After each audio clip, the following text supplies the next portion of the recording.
So this is part 2 of the video I'd started on how to prepare yourself to travel abroad. I know from somebody who's traveled to over 13 countries, I have had experiences, ways of doing interview, worked with an agent for my Dubai trip, but most of the places I've done it alone. So you actually don't need an agent to start your study abroad journey, but you need these documents that I've shared in part 1. If you didn't watch it, please go ahead and watch the part 1, the documents and how I've gone about it. If you're watching me for the very first time, my name is Sheila Van de Graaf. I'm currently working and staying in the US. And I came here in 2021 to do my studies, my second master's.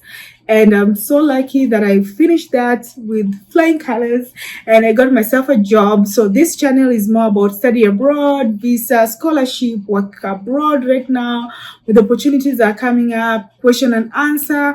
I'm all about sharing information. So if you think this is a channel good for you, I recommend that you subscribe, share, like, because these are information I know that you're looking for. And I'm here, I'm your girl. I'm going to provide that free of charge for you. And I provide the latest information on those aspects. So be on the lookout for scholarship opportunity, for study abroad tips, and all those things. So number 5, what you need for you to study when you want to leave the country to go work, study, be a tourist abroad, you need these other documents. You need invitation, letter, or travel purpose proof. Now, for tourists, you just need the person who you're going to visit in that country needs to write you a letter.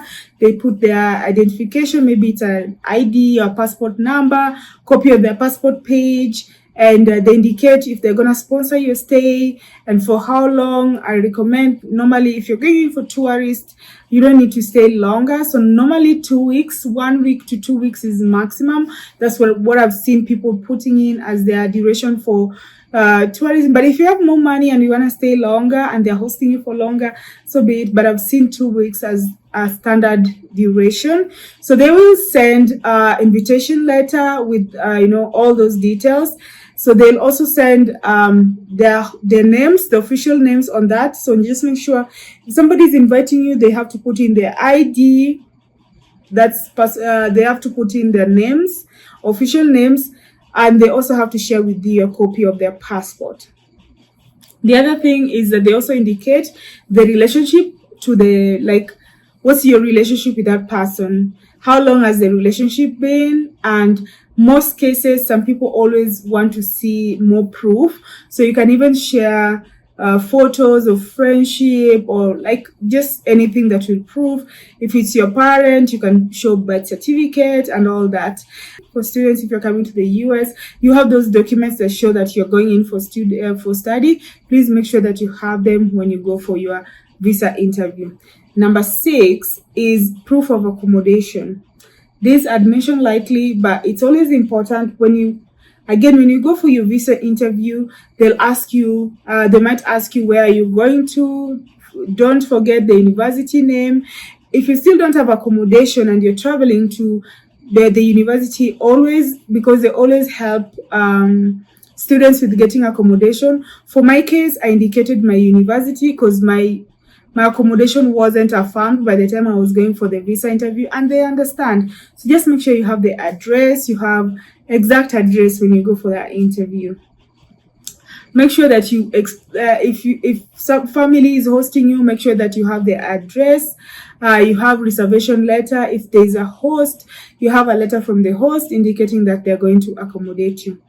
Some embassy accept Airbnb, some don't. So confirm with your embassy before you go for that interview. And then you can also get student housing letter. And most of these accommodation, which is very interesting, if you're getting accommodation from the student, from the university, you don't have to put a deposit. They can always just write you a letter, and as you come in, that's when you're given maybe put in deposit and all that. Anyway, the other thing that they might require for your study, travel, tourist, and all those visa is a travel insurance. This is mostly common for Schengen countries and Europe. just go and Google Schengen countries, but they are almost all European countries. And in this, I remember when I was going to Switzerland, I had to have a medical insurance, an emergency insurance of $30,000. So again, it depends from one country to another, and you don't have to pay a lot of money. I think I paid like $30 or thereabout, and it covers you for that. So when I mentioned the amount, doesn't mean that I have to pay that $30,000, just amount that I'm insured for. So some countries require you to have travel insurance, some don't. Just confirm with the countries you're headed to if they will require you to have travel insurance. Now, if you're wondering, how do I start all this? Where do I start from? I have written a book just for you. If you want to study abroad and you don't know where to start from, I recommend this book. Again, I'll put it on the link, How to Master Your Study Abroad. It's out of my personal experience and the people I've interviewed, and so that you don't make mistakes that I make and some of my friends who are right now abroad made, but also get real-time example and experience of people who traveled abroad. So I'll put it there. The book link is on this video. You can also buy it directly from Amazon. Super excited about this. The other thing, if you want to have a one-on-one with me and just want to start the process, you don't know where to do it, how to go about it, I'm all here for you. Again, link to book those consultation is on the video, so don't worry. If you want me to review any of your documents and you don't know where to start from, link is on the video. The other thing that are also a document that you'll need is depending on the visa type. So if it's a student visa, you'll need admission letter, you'll need transcript, you'll need sponsor affidavit. If it's work visa, you'll need job offer, you'll need resume, you'll need other credentials that they will require you. If it's a tourist visa, you have to have proof of return, and this is normally like your flight back to your country, how, round trip flight. So don't just book one way, book a round trip flight, so that it looks genuine, it sounds like genuine, and it's genuine. Then also remember that you'll also explain ties back at home, and if it's for employment, you have to show employment letter. These are tips that I want to also share with you. Some of the tips that I've used for the 13 countries plus that I've traveled to is always check specific countries' embassy site before you apply. Check on their requirements, because every country varies. There's been a lot of ban going on, so just check if your country is also in that list of the countries that have been banned, and how do you go about it. Maybe if you're planning to travel to the US, just check on those things, and then use a binder or a digital folder to keep everything organized. As another tip, like somebody who's as careless as me, sometimes it can go crazy. So just make sure that you have that. Then make copies of everything, hard and soft, so that you have it ready whenever you need it. So again, please let me know where you're watching me from.